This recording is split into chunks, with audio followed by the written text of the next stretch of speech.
Ассалаумағалейкум рахматуллахи баракату. Жаным деп айтуға бола ма деген сұрақтар өте қатты тарап жатыр әлеуметтік желіде. Және де кейбір адамдар соған жауап беріп жатыр екен. Ал енді мына жауапқа қараңыздар. Жан деген сөз ол егерде түп тамырына қарайтын болсақ, ол араб тілінде жын және періште деген мағынаны білдіреді. Кейбір ғалымдарымыздың айтуы бойынша періштелер де соның ішіне кіреді дейді. Өйткені Құранда жан деп келеді.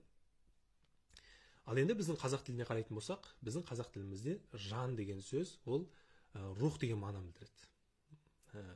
Мысалға айтайық, біздің кейбір адамдар рухани ауырып жатқан кезде жанымай деп жатады. Сонда егерде біз араб тілінің мағынасын алып осы жерге қоятын болсақ, жанымай деген кезде араб тілінің мағынасымен біз бүйтіп түсінеміз. Жынымай, жыным ауырып жатыр деген мағына туындалады. Ол дұрыс емес. Сол себептен де біздің қазақ тілінде жан деген сөз ол рух, жүрегім деген мағынаны білдіреді. Мысалға, адам өзінің әйелін еркелетіп айтқан кезде жаным дейді. Жаным деген сөз жүрегім немесе рухым деген мағынаны білдіреді.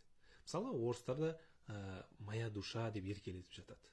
Моя душа дегеніміз менің рухым, менің жүрегім, менің жаным деген мағынаны білдіреді.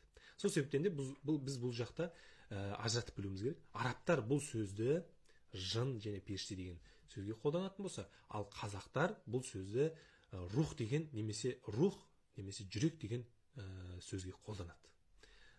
Ажыратып білуіміз керек. Сол үшін әйелдеріңізге немесе ерлеріңізге жаным деп еркелете берсеңіз болады.